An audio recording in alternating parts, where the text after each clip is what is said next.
neuromusculares. Músculos tenemos tres tipos de fibras o células musculares. Fibra y célula es sinónimo, ¿sí? Célula muscular o fibra muscular es sinónimo. ¿Y qué tenemos? Células musculares hay estriada cardíaca, estriada esquelética y lisa. Son tres tipos de células diferentes que tienen diferentes características histológicas y diferentes funciones. Y están en diferentes lugares. Entonces vemos que la fibra muscular, esto está al revés, la muscular cardíaca es esta y la muscular esquelética es aquella. Estriadas, ¿por qué? Porque tienen estrías transversales. Cuando uno las ve al microscopio tienen este formato, ¿sí? Tienen esas líneas. El tejido muscular estriado, esquelético, se ocupa de los movimientos voluntarios y rápidos. Es una célula que tiene muchos núcleos, tiene estriaciones transversales y está en el músculo esquelético. Por eso se llama muscular esquelética, los músculos que mueven el esqueleto, ¿sí? Y es voluntario y tiene muchos núcleos. El muscular cardíaco también es esquelético, pero la diferencia es que es involuntario y está en el corazón. Ustedes saben que el corazón es un músculo, ¿sí? De hecho, está formado de tejido muscular, tiene capas de revestimiento interior, exterior, pero el corazón es un músculo con características particulares, con un tejido muscular especializado en la contracción involuntaria, automática y rápida.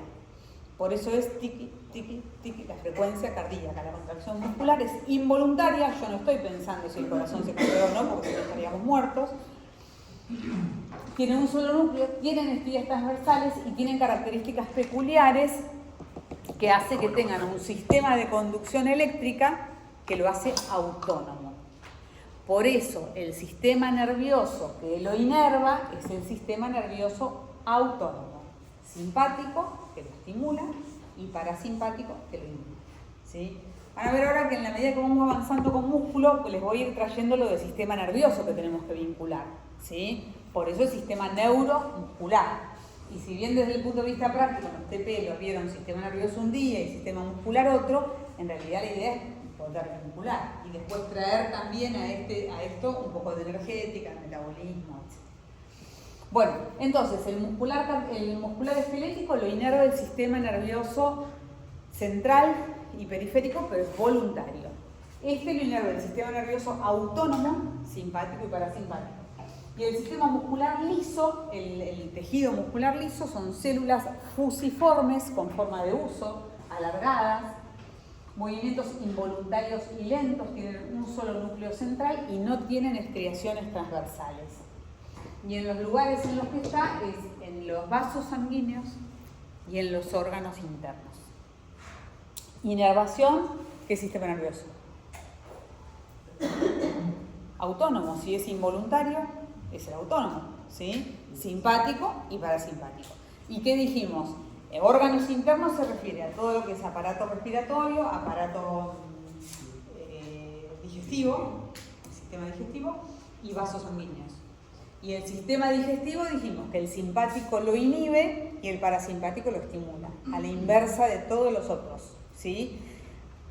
Yo siempre les digo, no hay que estudiar de memoria fisio, pero es verdad, algunas cosas hay que saber de memoria. O sea, no hay modo de que puedan, si no saben que el sistema nervioso simpático, en el único lugar que es al revés, es en el sistema digestivo. Al revés, ¿qué quiero decir? Que el simpático en general, simpático, estimula todo, menos el aparato digestivo. Y el parasimpático inhibe o baja todo, menos el aparato digestivo. Eso hay que saberlo. Así como en cardiovascular, hay que saber que todas las arterias del cuerpo llevan sangre oxigenada, menos cuál. Chicos, van a dar el final. Todas las arterias llevan sangre oxigenada. ¿Las personas conmigo? No. Todas las arterias llevan sangre oxigenada, menos ¿qué arteria? La arteria pulmonar.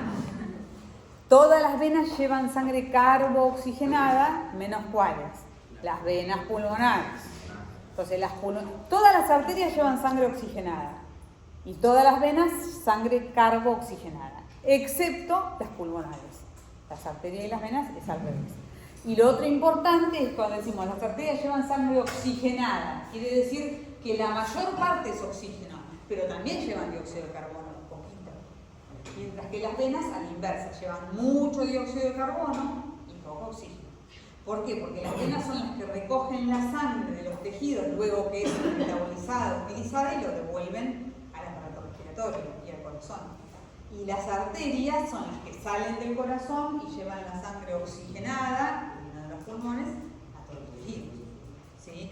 Pero siempre, tanto la sangre arterial como la sangre venosa, tienen ambos gases, el oxígeno y el CO2, pero mucho más proporción uno y el otro, excepto las pulmonares.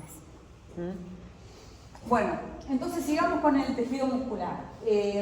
Acá tenemos el músculo esquelético. El músculo esquelético se organiza en diferentes niveles. Entonces tenemos la miofibrilla, que es la expresión más pequeña, que varias miofibrillas forman una fibra muscular o célula muscular. Como yo les decía, esto muchas veces se presta confusión. Empiezan a describir la fibra muscular y la fibra que es una célula. Fibra y célula son sinónimos. Adentro en su estructura tienen miofibrillas. ¿Sí? Entonces, las miofibrillas conforman una fibra o célula muscular, varias fibras musculares conforman un fascículo y varios fascículos conforman el músculo esquelético.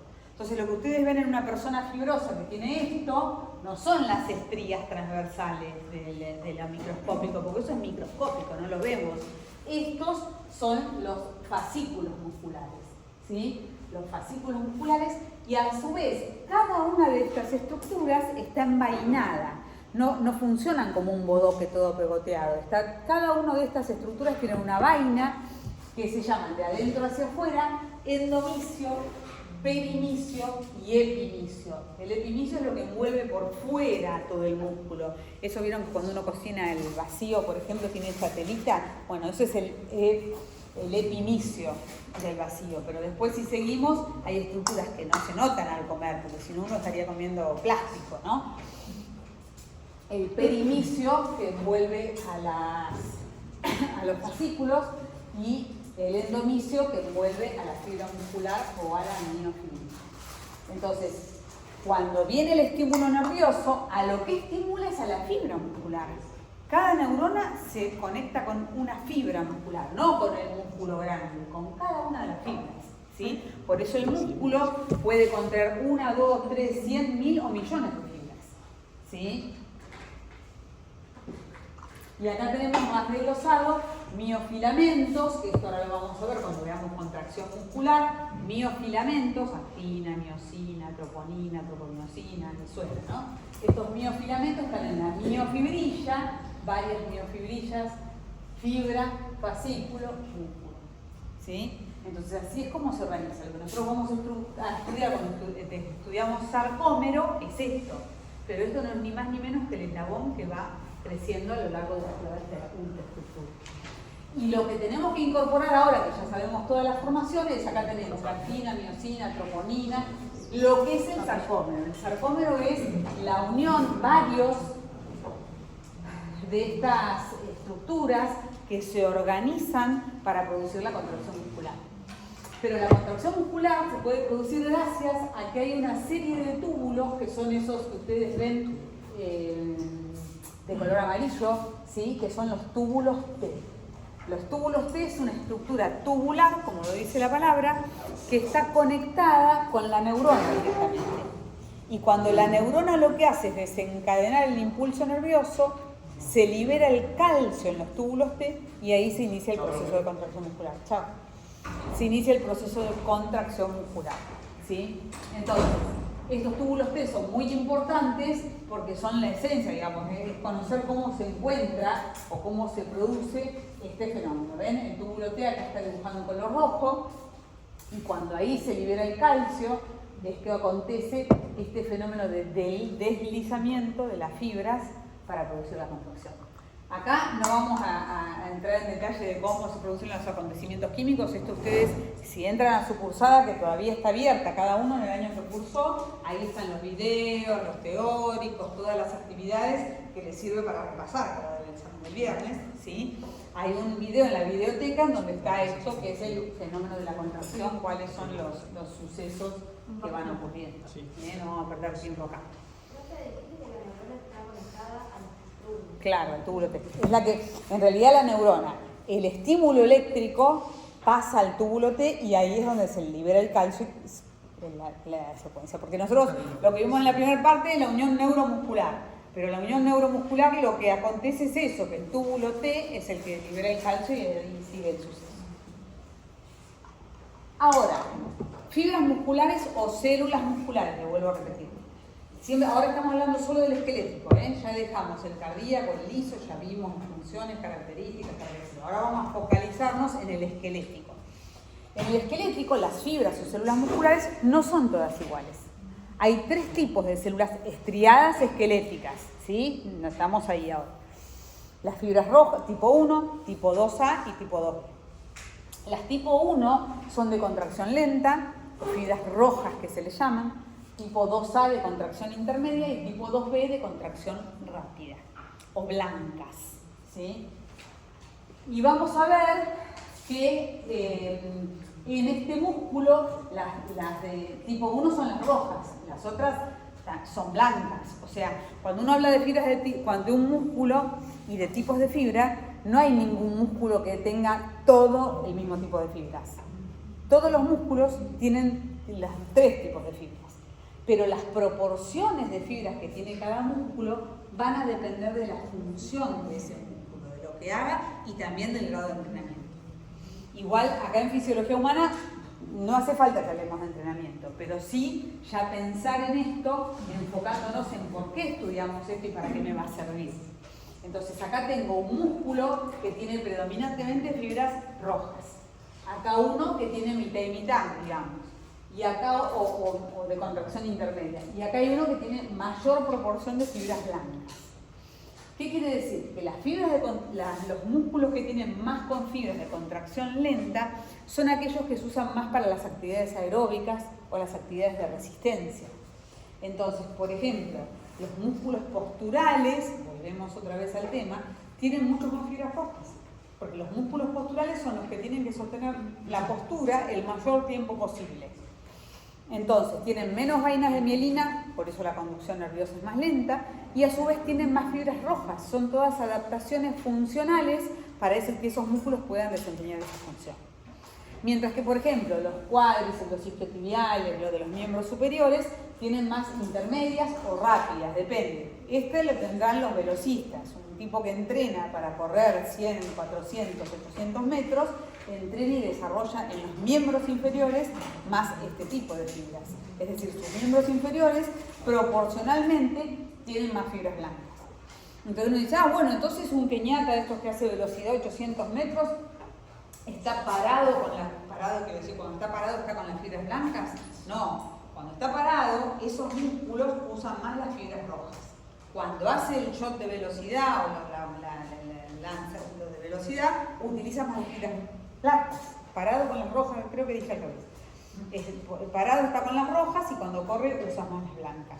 Es decir, que es tan perfecto el funcionamiento del organismo que el mismo músculo cuádriceps con algunas fibras puede hacer una cosa y con otras fibras puede hacer otra, ¿sí? Entonces, si yo no entreno velocidad, y bueno, voy a tener mitad y mitad o más rojas porque estoy más tiempo sedentario. Y cuando corro el colectivo usaré un poco las blancas que tiene por ahí. Pero no soy muy competente, no estoy entrenado para eso. Entonces corro el colectivo y después me duelo, no corro suficientemente fuerte. Pero fíjense cómo la función hace al órgano, decía el fisiólogo Husserl, creador de la fisiología. ¿Qué quiere decir la función? Lo importante de la fisiología, cómo la homeostasis o la ruptura del equilibrio hace que todos los órganos se puedan adaptar a desempeñar esa función. Entonces, un mismo cuádriceps de una persona sedentaria, el cuádriceps de una persona sedentaria tiene determinado tipo de fibras o predominan las fibras rojas, y el de una persona que entrena velocidad, el mismo cuádriceps, o sea, el músculo de esa persona, cuádriceps, tiene mucho más fibras blancas. Y uno dice, ¿y eso de qué depende? De la función, porque funciona y se prepara para eso. Entonces el músculo aprende o desarrolla, mejor dicho, esa capacidad para poder hacerlo. Y si hacemos una biopsia de los músculos de la espalda, por ejemplo, los espinales, dorsales, siempre tienen fibras lentas. porque los espinales nunca los uso para hacer movimientos explosivos, ¿sí? En general, no hay ningún deporte, qué sé yo, nadar mariposa podría ser, pero es excepcional la fuerza explosiva con los espinales, o muy puntual. Entonces, inclusive una misma persona a lo largo del tiempo, si entrena para velocidad, logra esto. Y cuando deja de entrenar 2, 3, 4, 6 meses, se va para acá, ¿sí? Y tiene que volver a entrenar para poder tener este músculo. Porque eso hace la función. Entonces acá tenemos, además,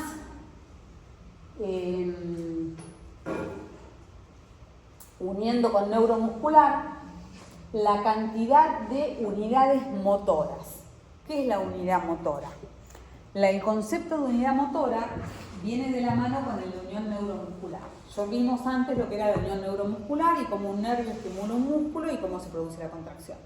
Pero ahora vamos a tener una mirada más fisiológica, que es unidad motora, que es una neurona con todas las fibras musculares que ella inerva.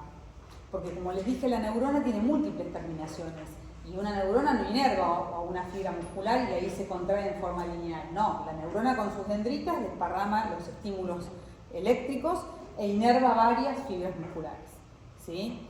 Entonces, una neurona y todas esas fibras musculares se llaman unidad motora.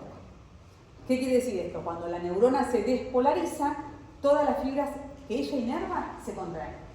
No puede ser que un poquito contraiga y otro poquito no, porque el estímulo eléctrico es así, se propaga o se propaga. Cuando un cable se pela y me electrocuto todas las células, no algunas sí y otras no, ¿sí? Entonces, ¿qué es lo que pasa con los estímulos de fuerza, con el entrenamiento de la fuerza o de la velocidad? Se desarrollan más conexiones neuronales, por lo tanto cada neurona inerva más fibras musculares. Entonces, cuando se produce el estímulo, se contraen más fibras y se produce más fuerza muscular. Entonces, estas unidades motoras, cuanto más fuerza hace ese músculo, se reclutar quiere decir estimular, más unidades motoras. Entonces, por ejemplo, un cuádriceps tiene, no sé, 1.000.000 de unidades motoras. Si yo lo que estoy haciendo es estar parada con el cuádriceps, sostener la posición, estimularé 100 unidades motoras. Si estoy trotando, estimulo 10.000. Y si voy a correr a full, se estimula 900.000 unidades motoras. Entonces, el mismo músculo, de acuerdo al esfuerzo que haga, es la cantidad de unidades motoras que recluta para hacer esa función, ¿sí? Entonces, cuando uno entrena fuerza máxima, está entrenando esas uniones neuronales para que se recluten más unidades. ¿Se entiende? Eso también es adaptación al funcional, adaptación del órgano al entrenamiento. Entonces, la fuerza muscular va a depender de la cantidad de unidades motoras que se reclutan. Y acá vamos a ver, esto es muy amplio, demasiados datos. Yo les voy a puntear cuáles nos alcanzaría para poder definir cada fibra, pero van a ver que esto no hay que saberlo de memoria, que lo vamos a razonar, lo vamos a pensar a partir de pensar qué hace cada fibra. Entonces tenemos acá, vamos a ver los dos ítems, la tipo 1, que son las lentas, y la tipo 2B, que son las más rápidas. Fíjense, la velocidad de contracción es lenta y esta es rápida. Las intermedias siempre estamos hablando de intermedias, ¿sí? Entonces, velocidad de contracción lenta, velocidad de contracción rápida. Resistencia a la fatiga. La resistencia a la fatiga es alta, no se fatiga, porque es lenta, y es baja, se fatiga rápido, ¿sí? La capacidad de la fuerza es baja, está el puntero, ¿no? Sí. La fuerza de contracción es baja y acá es muy alta la fuerza. Capacidad de hipertrofia. Hipertrofia, saben qué es lo que se logra con el entrenamiento de fuerza. ¿Qué quiere decir hipertrofia? Aumento del tamaño o del volumen de la fibra o de la célula muscular. En la de lenta es nula, no se hipertrofia. Trabaja, ejerce fuerza, pero no se agranda. Mientras que la otra sí. ¿Por qué? Porque la velocidad es muy fuerte, la potencia es fuerte. Capacidad aeróbica, muy alta. ¿Por qué? traigamos sistemas energéticos, sistema oxidativo, esta fibra tipo 1, ¿qué sistema energético usa?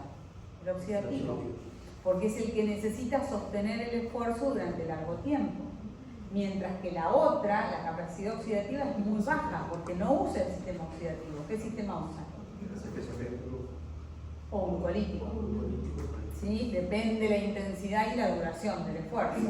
El ATP-CP o el glucolítico. Que en realidad mientras que la anaeróbica, los tres, pero predominantemente uno vuelo.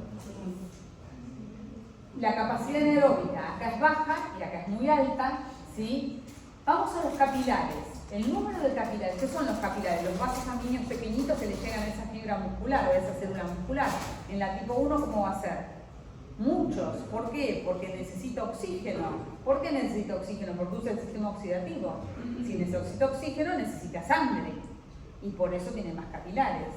Mientras que la otra, los capilares son muy pocos. ¿Por qué?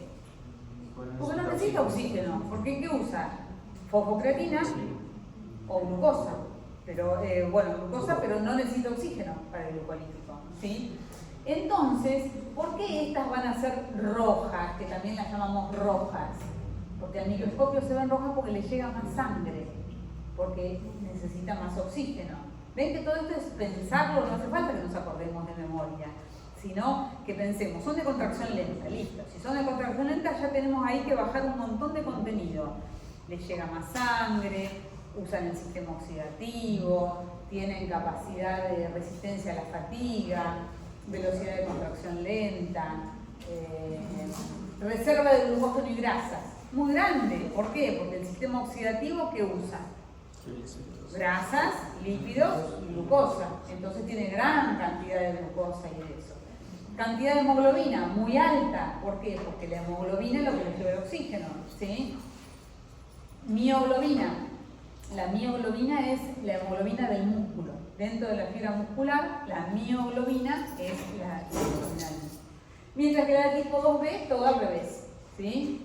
Pocos capilares, poca reserva de glucógeno y de grasas, pocas mitocondrias. ¿Por qué tiene la tipo 1 muchas y la tipo 2B pocas?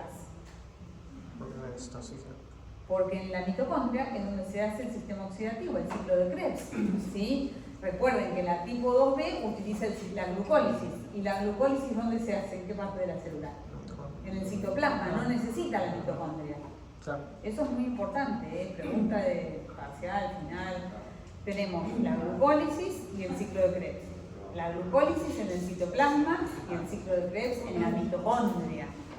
Entonces, el sistema oxidativo es todo completo hasta el ciclo de Krebs y la cadena transportadora de electrones, ¿sí? Que eso ocurre en la mitocondria. Por eso las tipo 1 tienen muchas mitocondrias y las tipo 2B tienen pocas o ninguna porque no necesitan. A eso les pasa a las personas obesas que no funcionan bien las mitocondrias, entonces no degradan. Sí. Gracias. Sí. Una consulta. Tipo 2B, la fuerza muscular sería cuando haces mucho peso, ¿o no? ¿O puede ser con peso relativo y muchas repeticiones? Lo que pasa es que cuando vos, el músculo, suponte el bíceps, tiene diferentes proporciones. Cuando yo hago peso máximo, se reclutan sobre todo las fibras blancas, o las tipo 2B. Y cuando hago resistencia, las tipo 1. O sea, es el mismo músculo que tiene diferentes tipos de fibras. Las que se reclutan va a depender del tipo de esfuerzo que yo esté realizando, ¿sí? Entonces, cuando yo les digo que tiene esta fibra, que tiene esta, que tiene, esto no quiere decir, esto es la fibra aislada, pero después lo que tiene tu músculo va a depender de lo que ese músculo haga, ¿sí? Pero sí es importante saber que las fibras, el músculo es uno, pero se reclutan una u otras fibras de acuerdo a lo que se está haciendo. Entonces, si una persona es sedentaria, como nunca hace fuerza más que para subir la escalera con los cuádriceps, sobre todo tiene fibras tipo 1. El día que se decide entrenar, algunas fibras se adaptan y se transforman en tipo 2, ¿sí? Entonces la proporción puede cambiar, puede tener 30% de tipo 2B y 70% de tipo 1, ¿sí?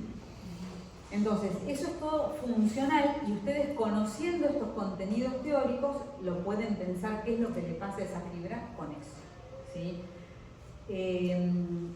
Cuando el individuo nace hay una proporción genética de fibras tipo 2 Es decir, que nosotros, así como el organismo genéticamente nace con la función del color de pelo, el color de ojos, el color de piel, eso es genético, eso no se cambia, ¿sí? Cuando se unen el óvulo y el espermatozoide, el embrión tiene determinada información genética. Hay información genética que no es inamovible, como ya les digo, la raza, el color de piel, de pelo, de ojos, es inamovible. Pero muchas otras, la mayoría de las cosas, sí pueden ser adaptadas de acuerdo a la funcionalidad. Entonces, por ejemplo, se sabe que los músculos de las personas de raza negra tienen más, genéticamente, tienen más proporción de fibras tipo 2B, de fibras rápidas. Por eso los negros de raza negra, que ganan las maratones, las pruebas de velocidad, son de raza negra, son keniatas, la mayoría, ¿no? Porque ya genéticamente tienen predisposición a tener más fibra blanca. Pero además se entrenan, por supuesto, yo no estoy diciendo que solo por ser raza negra es que van a ganar, sino que tienen más predisposición para tener mejores resultados en el entrenamiento porque ya nacen con más de ese tipo de genética. Ahora, una persona de raza blanca que entrena puede llegar a lograr tener más, ¿sí? Pero corre con desventaja con respecto a por eso le resulta más fácil de raza negra. Pero si vos entrenás las fibras rápidas, ¿vos conseguís más velocidad o mejorás la velocidad? ¿Qué sería? ¿Conseguir más o mejorar? Claro, ¿Cuál es la diferencia? Sí, más rápido se menciona más rápido. O entrenar la velocidad, Sí. vos lo que haces es reclutar más fibras rápidas, Sí. pero no te volvés más rápido. Sí. Las dos cosas. El entrenamiento hace dos cosas. Une más, forma más circuitos neuronales, con lo cual se reclutan más unidades motoras, y adapta más todo esto. A cada fibra le da más todas estas cosas.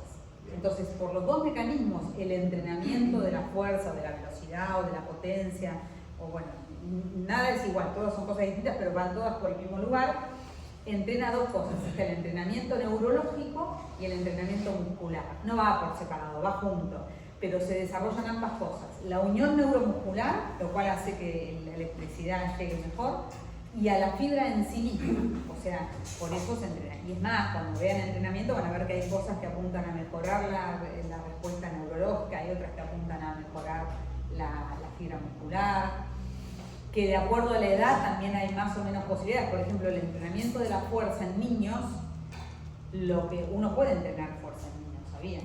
No va más eso de que el niño no puede hacer fuerza, no se entrena la fuerza con determinadas condiciones, por supuesto. Cuando después de la pubertad, con los cambios hormonales, la testosterona, los estrógenos y demás, el músculo está en condiciones de hipertrofiarse, es decir, de desarrollar más masa. En cambio, antes no, cuando los niños antes de la pubertad, antes del desarrollo hormonal, no tienen la capacidad de desarrollar más músculo, pero sí más estimulación neurológica.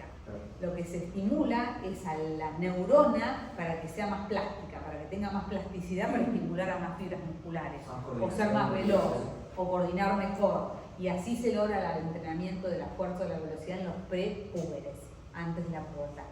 En los postpúberes, ambas cosas, no es que antes una y después la otra, no. En los postpúberes, después de la pubertad, tenemos la ventaja de que además tienen hormonas. Entonces el entrenamiento de la fuerza en el postpuber no solo se debe al desarrollo del sistema nervioso, sino también al trofismo muscular, a todo esto que se puede mejorar o optimizar.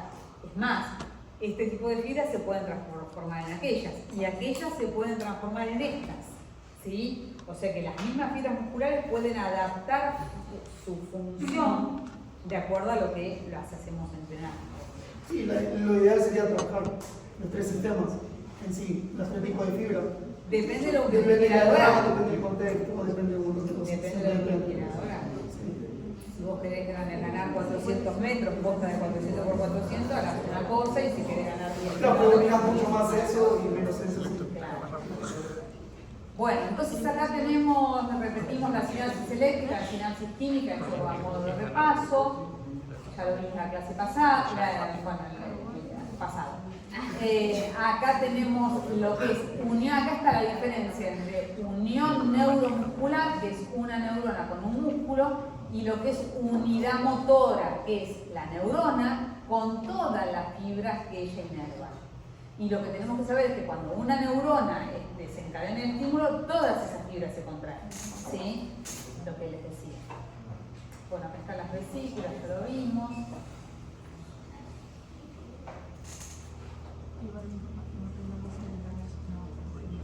Bueno, y acá vamos a el tipo de algo que muchas veces les cuesta y que confunden.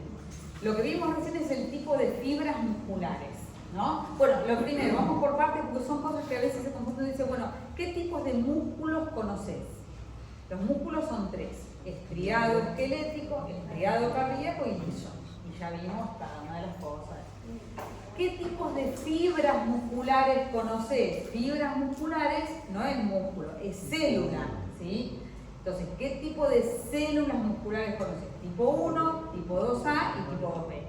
Está relacionado porque la célula está dentro del músculo, pero eso es tipo de fibra, ¿sí? Tipo de músculo o tejido muscular es estriado, esquelético, etc. Tipo de fibra es 1, 2A y 2B. Y tipo de contracción muscular es otro concepto. La contracción puede ser dinámica o estática. Es cómo se contrae el músculo. ¿Qué quiere decir dinámica? Que genera movimiento. Hay contracción muscular y genera movimiento. Y la estática, también hay contracción muscular, pero no genera movimiento. Entonces vamos a tener...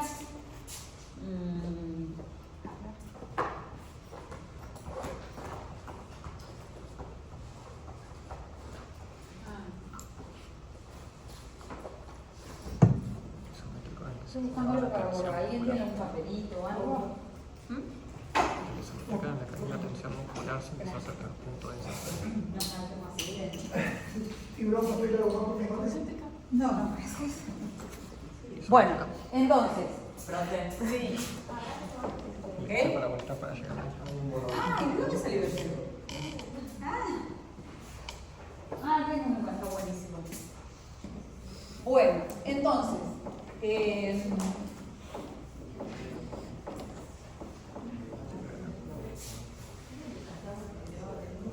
Porque ahí está confuso. Hay una clasificación.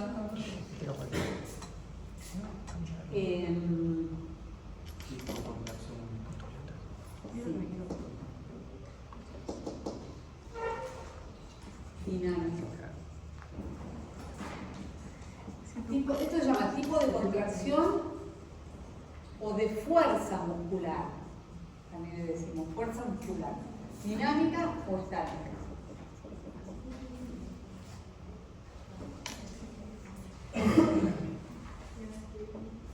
La dinámica puede ser concéntrica o excéntrica. ¿Sí?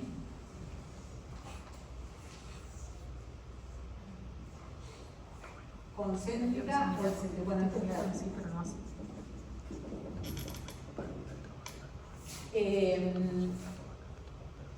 Contracción. En todas es positiva, ¿sí?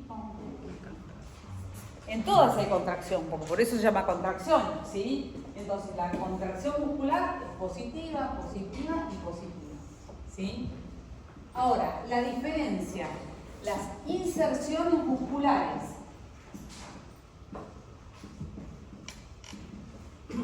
En la dinámica concéntrica se acercan. Entonces, en bíceps, cuando yo hago esto, las inserciones se acercan. En la excéntrica se alejan. ¿Cómo es? Bueno, yo le pongo en el bíceps, por ejemplo, la fuerza puede ser que tenga un peso tan alto que aunque yo lo quiera levantar, me haga esto. Entonces las inserciones se alejan. Y en la estática permanecen igual. ¿Sí? ¿Y qué diferencia hay?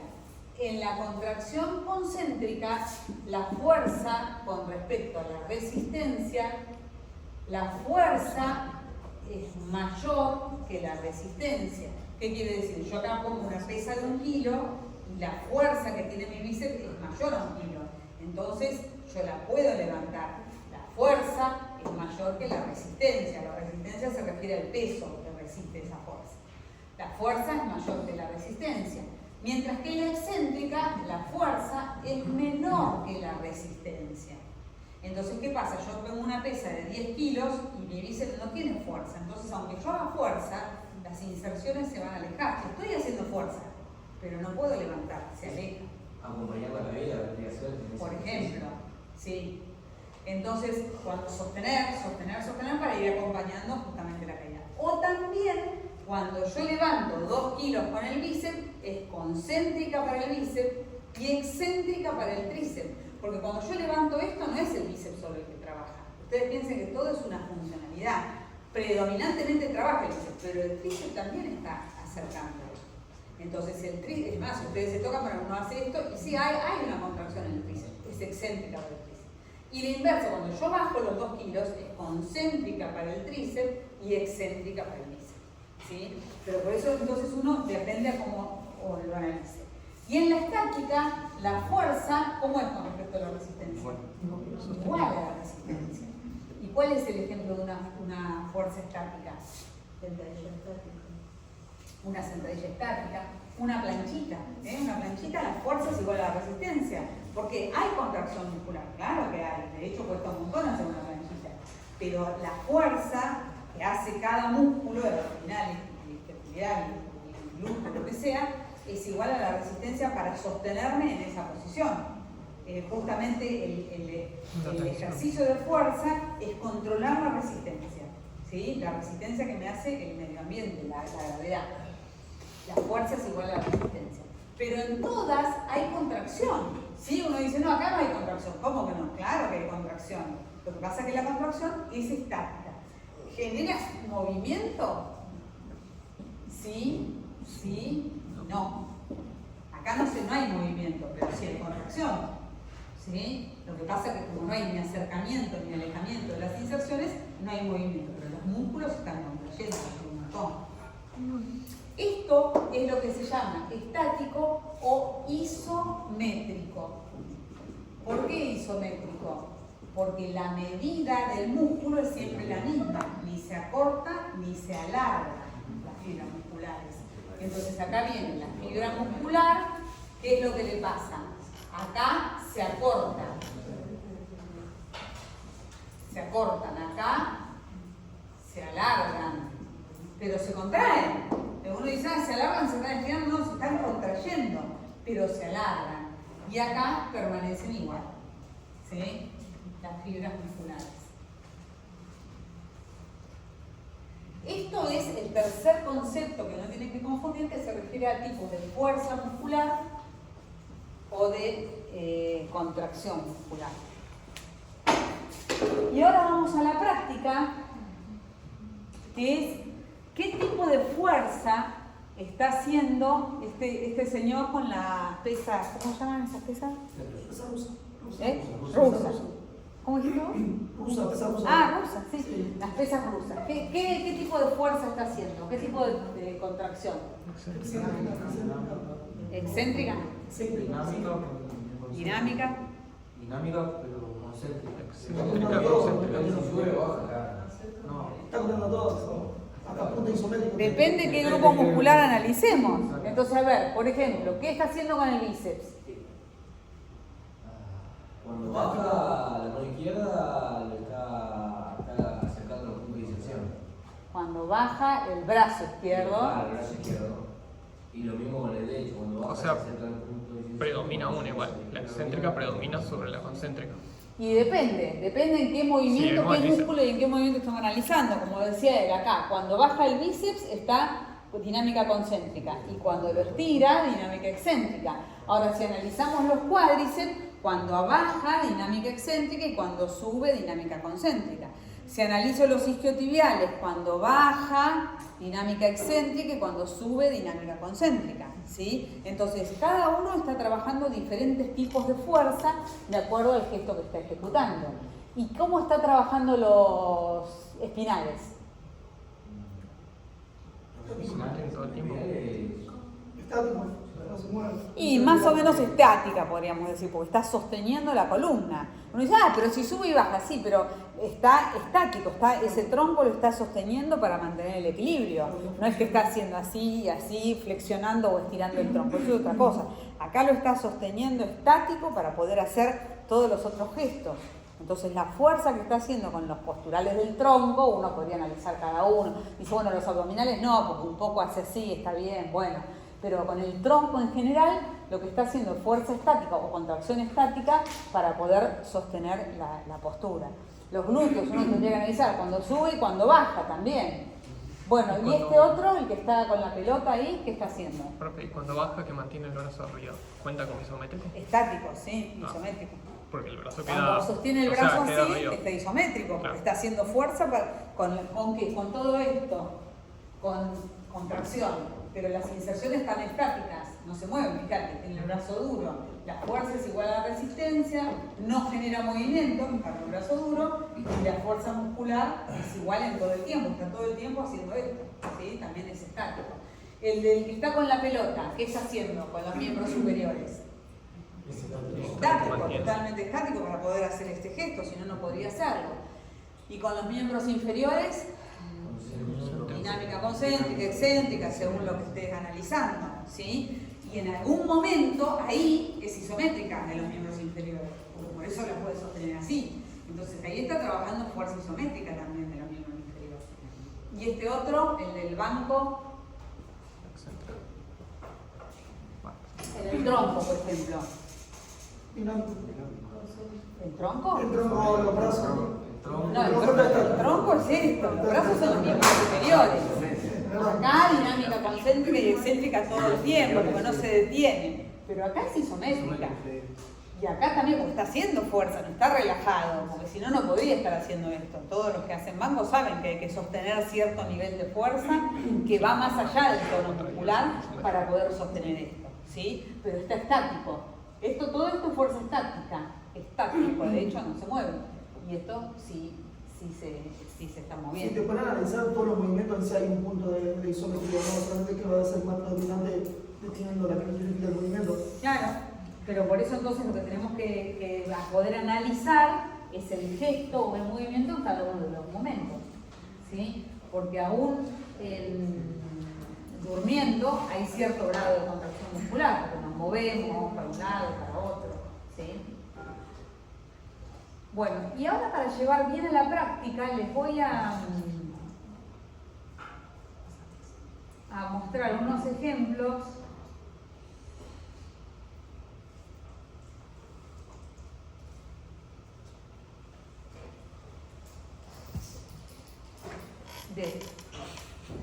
Vamos a ver, por ejemplo, actividades, para ir bien a la práctica. Acá tenemos actividades. No tenemos. No tenemos nada. A ver cómo les muestro esto.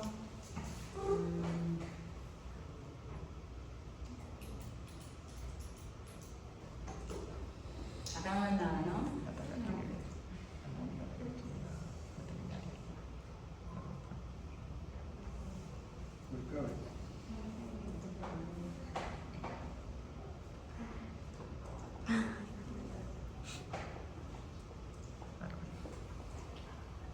No leas mi mensaje si te acuerdas. No leas mi mensaje si te acuerdas. Aquí no vas a acordar que lea tu mensaje.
El cable HDMI se lo desconecta y lo conecta de vuelta. Ahí va. Bueno.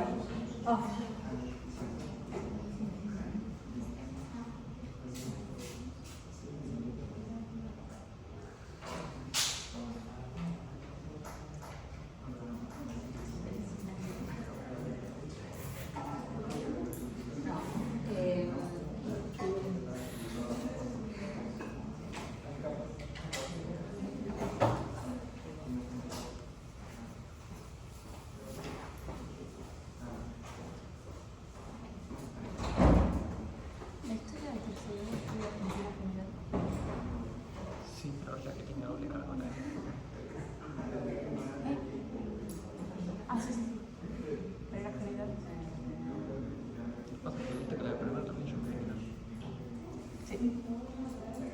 Ah, pero claro, la educación. Trayectoria general.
Igual la tercera tabla de edificio de. La tercera tabla del edificio de. Sí, esta no vamos.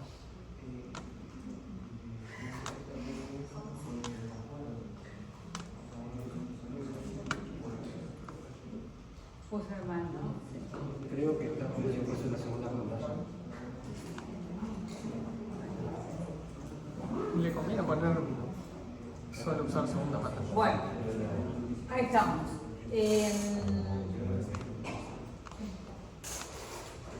Fíjense, acá tenemos actividades, ¿no? Dormir, caminar, trote moderado, trote intenso, carrera máxima y planchita. ¿Lo ven, no? ¿Sí? Esas actividades. Vamos a hablar un poquito para integrar lo que vimos ayer con lo que vemos hoy, ¿qué cosas pasan en cada una de estas actividades? ¿Qué sistema energético, qué intensidad, qué combustible, productos, tiempo de recuperación, tipo de fibras, características, tipo de contracción, receptores, unidades motoras, sistema nervioso, todo eso lo vamos a pensar en clave del movimiento, que justamente ahí es donde queremos terminar en la fisiología. ¿Qué pasa cuando duermo, cuando camino, cuando corro, con todo lo que venimos estudiando? ¿Sí? Entonces, ¿qué pasa, por ejemplo, cuando planchita? Vamos a ver qué es algo que venimos analizando ahora. Empecemos por lo de atrás, que es lo que estuvimos viendo ahora. ¿Qué tipo de fibras musculares usamos para hacer una planchita? Tipo 1, son oxidativas, porque la fuerza de una planchita no es una fuerza lactácida, no es una fuerza anaeróbica, es una fuerza resistencia, una fuerza que sostiene una postura, ¿sí? O una posición. Entonces el tipo de fibras musculares son tipo 1. ¿Qué características tienen estas fibras musculares? Usan el sistema oxidativo, son rojas, tienen muchas mitocondrias, tienen mucha vascularización, tienen, no me acuerdo, todo lo que vimos, ¿sí? Del cuadrito ese de las fibras. ¿Qué tipo de contracción están realizando? Estática. Dejémoslo así. Vamos ahora, por ejemplo, a caminar. No, repasemos las otras cosas. Para hacer no, vamos a caminar. Caminar. ¿Qué tipo de fibras musculares utilizamos? Caminar. Siempre tipo 1. Por más que camine rápido, es tipo 1. Tengo que correr ya para usar las tipo 2 ahora, ¿sí? Pero caminar siempre es de tipo 1. ¿Qué características tienen todas las tipo 1? Ya sabemos. ¿Qué tipo de contracción uso para caminar? Dinámica, Concéntrica y excéntrica. Si camino no hay nada isométrico, todo, uso todo para caminar, ¿no? Entonces isométrico. Cuando hablo de los receptores acá se refiere a si es movimiento voluntario e involuntario. Es voluntario, caminar es voluntario, ¿sí? ¿Qué sistema energético uso? El sistema nervioso central, energético. Nervioso, uy, ya estoy, se me terminó el día. Nervioso central, o voluntario, caminando. Bueno, vamos a dormir, el otro extremo. ¿Qué tipo de fibras musculares uso para dormir? Tipo 1, todo el tiempo. ¿Qué características? Todas las tipo 1. ¿Qué tipo de contracción es? Hay muy poca contracción cuando me muevo, dinámica concéntrica o excéntrica, pero si no, no hay contracción. A menos que te da un espasmo. ¿Sí? Si te da un espasmo. Por ejemplo, puede ser, sí, pero... Y ahora vamos al otro, sí, sí. Pero es Sí. el sistema autónomo. No, es el sistema autónomo. Bueno, el que Sí. actúa ahí. Chicos, miren que tienen que tener asistencia para que nosotros los incorporemos a la... Sí, pero Sí. Bueno. Vamos ahora a la parte de lo del TP de ayer. Sistemas energéticos. ¿Qué sistema energético usamos para dormir? Oxidativo. El oxidativo, no hay otro, porque la intensidad es baja, ¿sí? Desde baja intensidad. ¿Qué combustible utilizamos?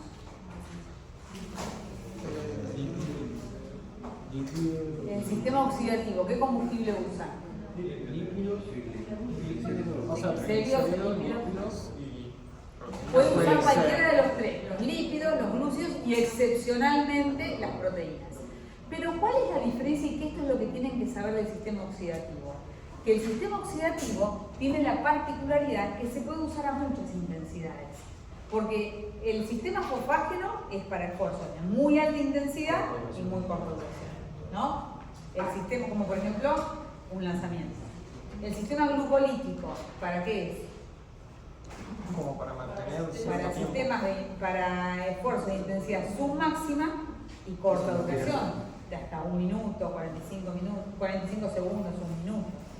Y el sistema oxidativo para todas las otras intensidades y todas las otras duraciones.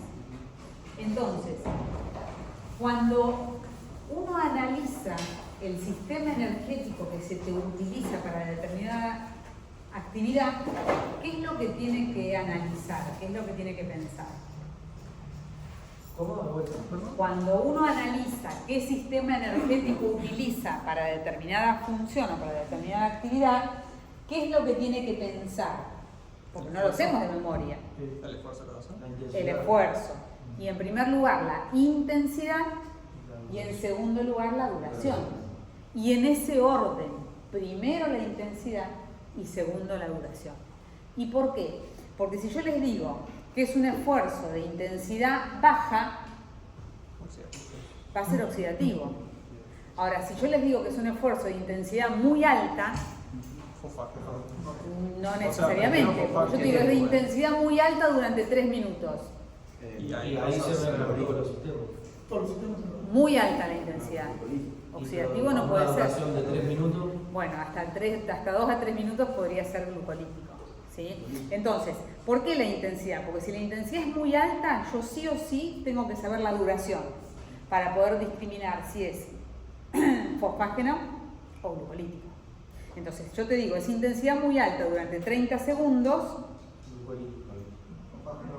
fosfágeno, porque hay lo que es una potencia y una resistencia. ¿Cuánto dura? 15 segundos, 20 segundos. 10 a 30 puede ser. Hasta 10 30. es la potencia y hasta 30 puede ser la capacidad. Todos los sistemas energéticos tienen una potencia y una capacidad. La potencia es la máxima capacidad de energía que pueden brindar y la capacidad es a lo largo del tiempo, ¿sí? Entonces, el fosfágeno tiene una potencia de 9 a 10 segundos y una capacidad de hasta 30. El glucolítico tiene una potencia que va de 30 a 40 segundos y puede durar hasta 2 a 3 minutos. Yo puedo sostener un esfuerzo glucolítico. Y el oxidativo, toda la vida, porque de hecho dormimos con el sistema oxidativo, pero la condición es que la intensidad sea baja. Entonces, cuando a mí me dicen que estoy haciendo un esfuerzo de intensidad baja, no importa el tiempo, porque así sea 10 segundos, va a ser oxidativo. Porque yo les digo a una persona camina durante 10 segundos, ¿no? Uno, es fosfágeno, porque 10 segundos es fosfágeno. No, porque si yo me pregunto cuál es primero la intensidad, por eso les digo que lo primero que hay que discriminar es cuál es la intensidad y recién después la duración. No se dejen llevar por la duración, porque ustedes siempre dicen, bueno, hasta 10 segundos, hasta 40 segundos, hasta 1 minuto. No, primero es la intensidad. Entonces, si la intensidad es baja, no importa si es 1 segundo, 10 segundos o 12 horas. Porque si la intensidad es baja, siempre es oxidativo. Ahora, si la intensidad es alta o muy alta, ahí sí tengo que preguntar, ¿y cuánto duró? Bueno, duró 10 a 30 segundos, es muy alta, máxima, mejor dicho, más que muy alta, máxima, ¿sí? Es fosfágeno. Si duró 1 minuto, 1 minuto y medio, por más que sea máxima, si yo la pude sostener 1 minuto y medio, no hay otra que no sea con el glucolítico, porque el fosfágeno a los 30 segundos se me agotó. Entonces, si hace 2 minutos o 1 minuto y medio que estoy haciendo un esfuerzo máximo, uno me va, no, pero si es máximo, es fosfágeno. No, pero si es máximo y lo pude sostener 1 minuto y medio, es glucolítico. O yo podré decir, empezó siendo fosfágeno y a los 20-30 segundos, cuando se agotó, terminó siendo glucolítico. ¿Se entiende? Ahora, si yo digo, hice un esfuerzo máximo durante 2 horas, porque corrí una maratón durante 2 horas, es máximo, pero durante 2 horas. Es oxidativo. Es lo máximo que le dio a esa persona su sistema oxidativo. ¿Y cuándo se puede reincorporar el fosfágeno? Bueno, entonces ahora viene. Esperen que primero quiero explicar esta parte. El sistema oxidativo. Si yo les digo que usó el sistema fosfágeno, el combustible que utilizó, ¿cuál fue? La fosfocreatina, no hay duda. Es la fosfocreatina que entra en el ciclo, que da un fósforo, que se transforma otra vez en creatina. Si usó el fosfágeno, el combustible es la fosfocreatina. ¿Qué producto de desecho tiene el sistema fosfágeno? De desecho. Ninguno, porque permanentemente se está reciclando. El fósforo le cede la fosfocreatina al ADP y se transforma en ATP. Y libera el fósforo y gana el fósforo y el ADP en ATP y no se produce ni ácido láctico ni CO2, no hay productos de desecho. Lo que pasa es que el sistema se agota porque se agota la fosfocreatina, pero no se agota porque se acumula ácido láctico o porque se termina la glucosa o porque se terminan los ácidos. No, se agota porque la fosfocreatina es la que se agota. Entonces, cuando se agotó ese sistema que no produjo producto de desecho y sigo haciendo un esfuerzo máximo, paso a usar automáticamente el sistema glucolítico. El sistema glucolítico, ¿qué combustible tiene? Es decir, ¿qué es lo que entra al sistema glucolítico? La glucosa. No hay otro combustible más que la glucosa. Solo la glucosa puede entrar a la glucólisis. Entonces la glucosa ingresa a la glucólisis y ¿qué producto de desecho se produce? El ácido láctico. Y el ácido láctico lo que hace es distribuirse en la sangre, inundar la sangre de acidosis, de ácido, y es necesario eliminarlo, por ejemplo, a través de la respiración. Entonces aumenta la frecuencia respiratoria. ¿Para qué? Para liberar el dióxido de carbono que se produce por el ácido láctico que está inundando la sangre. Entonces cuando hago un esfuerzo glucolítico, utilizo glucosa, produzco ácido láctico, CO2 y aumenta la frecuencia respiratoria. Hasta los 2 a 3 minutos. Si sigo haciendo un esfuerzo máximo, porque estoy corriendo una maratón, por ejemplo, ¿no? Entonces yo corro una maratón, salgo al máximo, los primeros 20-30 segundos van a ser fosfágeno, porque salgo al máximo, se dispara la maratón, salgo al máximo, entonces utilizo el fosfágeno. ¿Hasta cuándo? Hasta que se agote, 20-30 segundos. Sigo al máximo porque quiero llegar y despegarme del pelotón de la maratón, sigo al máximo. ¿Qué uso? El glucolítico. Sigo al máximo porque quiero arrancar fuerte. ¿Hasta cuándo? 2-3 minutos. ¿Hasta qué? Hasta que me inundo de ácido láctico y empiezo a liberar con un aumento importante de la frecuencia respiratoria. Y ahí es que empiezo a usar después el oxidativo. Entonces el oxidativo, que tiene la particularidad que lo puedo usar para un esfuerzo máximo, como acá, corriendo la maratón después de los 2-3 minutos, utilizo el oxidativo, pero también lo puedo usar para dormir. De hecho, ahora todos nosotros estamos usando el oxidativo para estar acá, incluso yo, pero lo podemos usar a distintas intensidades. Por ejemplo, para dormir, el oxidativo se usa en condiciones básicas, lo mínimo posible. Y para correr la maratón se usa al máximo de las posibilidades que da el sistema oxidativo. ¿Cuál es la diferencia? Que de acuerdo a la intensidad con la cual uso el sistema oxidativo, es el combustible que utilizo. Dijimos que el combustible podía ser los ácidos grasos, los glúcidos y muy excepcionalmente las proteínas. Cuando el sistema oxidativo se usa a baja intensidad, lo que se utilizan, ¿qué son? Los triglicéridos, los lípidos, las grasas. ¿Qué? Sí, tiene más proteína por gramo. Más calorías. Calorías, perdón. Y cuando lo uso al máximo, los glúcidos. Los lípidos tienen la particularidad, que esto es algo que tienen que saber también, cuántas kilocalorías por gramo tiene cada uno de los nutrientes. Ayer vieron nutrientes y deben haberlo visto, posiblemente. ¿Cuánto tienen? la tarde? Hidrato de carbono 4. ¿Quién les dio la clase ayer a la tarde? Vieron chicos. Vaca. ¿Vieron esto o no? Sí. Ah, bueno, los hidratos de carbono tienen 4,5 kilocalorías por cada gramo. Las proteínas igual, 4,5 kilocalorías por cada gramo. Y los lípidos 9 kilocalorías por cada gramo. Por eso dicen que los lípidos o las grasas engordan, porque tienen más calorías. Pero en realidad el que engorda no es la grasa, es el que la come la grasa. Y engorda, en realidad no es que engorda, no quiero escuchar a ningún estudiante de educación física que hablan que engorda, sino que tiene que ver con el balance energético. No engorda o no engorda. El primero que engorda es el que se la come, pero segundo es que depende de la energía que gaste, porque si yo gasto 2.000 calorías y consumo 1.500, por más que consuma mucha grasa, no voy a engordar, porque estoy usando o gastando más calorías de las que consumo. Entonces todo depende del balance, que lo van a ver en el teórico que está en el campus que dio Tarducci, ¿no? El balance energético, el metabolismo basal y cómo es el equilibrio entre lo que entra y lo que sale. Entonces ni engorda ni no engorda, todo depende del balance energético. Lo importante es el que el lípido como combustible es muy noble porque por cada gramo tiene mucha energía. Entonces, cuando nosotros estamos reposando, durmiendo o caminando lento, lo que más hay de reserva energética en nuestro cuerpo es la grasa. Entonces esa es la nafta o el combustible que está reservado para vivir la mayor parte del día. Y uno dice, pero tendría que ser al revés, cuando uno hace alta intensidad tiene que usar más calorías. No, es al revés, porque cuando uno está en condiciones basales usa la reserva. La reserva que está bajo la piel. Cuando corro una maratón, el hidrato de carbono está dentro del músculo. Ustedes recuerdan que el glucógeno es la unión de varias moléculas de glucosa.